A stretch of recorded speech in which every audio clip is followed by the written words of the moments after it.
এই পোকাটির দুধের দাম লাখ টাকা। শুনতে খুব আশ্চর্যজনক মনে হলেও কথাটি সত্যি। পোকাটিকে খোলস থেকে বের করে এর পেটে চাপ দিলে এক ধরনের তরল বের হয়। এই তরলই পোকার দুধ হিসেবে বাজারে চড়া দামে বিক্রি করা হয়। রেশম পোকা যখন তার জীবনচক্রের একটি বিশেষ পর্যায়ে পৌঁছায় তখন এটি নিজের চারপাশে লালা নিঃসৃত করে একটি শক্ত আবরণ তৈরি করে, যাকে আমরা রেশম গুটি বা কোকুন বলি। এই কোকুনের ভিতরে পোকাটি পিউপাতে রূপান্তরিত হয়। পিউপা হলো পোকার জীবনচক্রের সেই অবস্থা যখন একটি গুয়ে পোকা থেকে পূর্ণাঙ্গ মথ বা প্রজাপতিতে পরিণত হওয়ার জন্য প্রস্তুত হতে থাকে। কোকুনের ভেতর থেকে পিউপা বের করার পর সেটিকে চাপ দিলে এক ধরনের সাদা বা হালকা হলুদ তরল পদার্থ বেরিয়ে আসে। এই তরলটিকে বাণিজ্যিক উদ্দেশ্যে প্রজাপতির দুধ বা পিউপা ওয়েল বলা হয়, যদিও এটি আসলে দুধ জাতীয় কিছু নয়। এটি মূলত পিউপার শরীরের অভ্যন্তরীণ রস বা দেহরস হিসেবে কাজ করে। এই তরলটি প্রোটিন, ফ্যাট, ভিটামিন এবং বিভিন্ন খনিজ পদার্থে ভরপুর থাকে। কিছু সংস্কৃতিতে এই তরলকে ঔষধি গুণসম্পন্ন বা উচ্চ পুষ্টিমানের বলে মনে করা হয় এবং এটি বিশেষ পদ্ধতিতে সংগ্রহ করে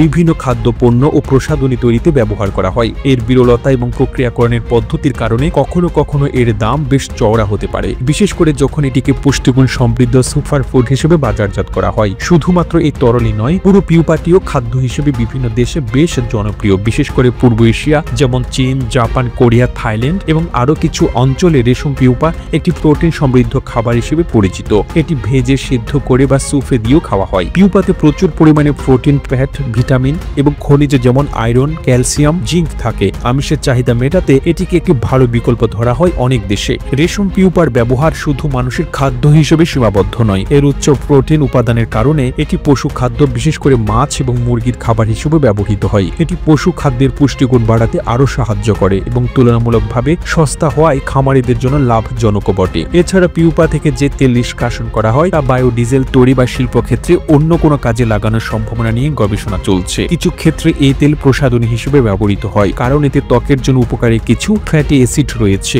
বৈজ্ঞানিক গবেষণায় দেখা গেছে রেশম পিউপাতে থাকা প্রোটিনগুলো খুব সহজে হজমযোগ্য এবং এতে মানুষের শরীরের জন্য প্রয়োজনীয় বিভিন্ন অ্যামাইনো অ্যাসিড রয়েছে। এছাড়াও এতে কাইটিন নামক একটি উপাদান থাকে যা হজম প্রক্রিয়ায় সাহায্য করতে পারে এবং শরীরের রোগ প্রতিরোধ ক্ষমতা বাড়াতেও ভূমিকা রাখে। কিছু গবেষণায় ইঙ্গিত পাওয়া গেছে কাইটিন থেকে কাইটোসান নামক একটি পলিমার তৈরি করা যায়, যা ওষুধ শিল্প, পানি পরিশোধন এবং খাদ্য সংরক্ষণে ব্যবহৃত হয়। সব মিলিয়ে রেশম পোকার কোকুনের ভিতরে পিউপা, যা রেশম শিল্পের একটি উপজাত বা বর্জ্য হিসেবে বিবেচনা করা হয়, তার আসলে আরো বহুমুখী ব্যবহার রয়েছে। প্রতিবেদনটি তৈরিতে তথ্য ও উপাত্তের সাহায্য নেওয়া হয়েছে আওয়ার ওয়ার্ল্ড নামক ফেসবুক পেজ থেকে। আর এতক্ষণ আপনারা সঙ্গে ছিলেন বিশ্ব বাংলার। সেই সঙ্গে আপনি বাংলাদেশের কোন জেলা থেকে এই ভিডিওটি দেখছেন আমাদের কমেন্ট করে জানান। আমরা পরবর্তী ভিডিওতে আপনাকে ধন্যবাদ জানাতে ভুলব না। এতক্ষণ বিশ্ব বাংলার সাথে থাকার জন্য অসংখ্য ধন্যবাদ।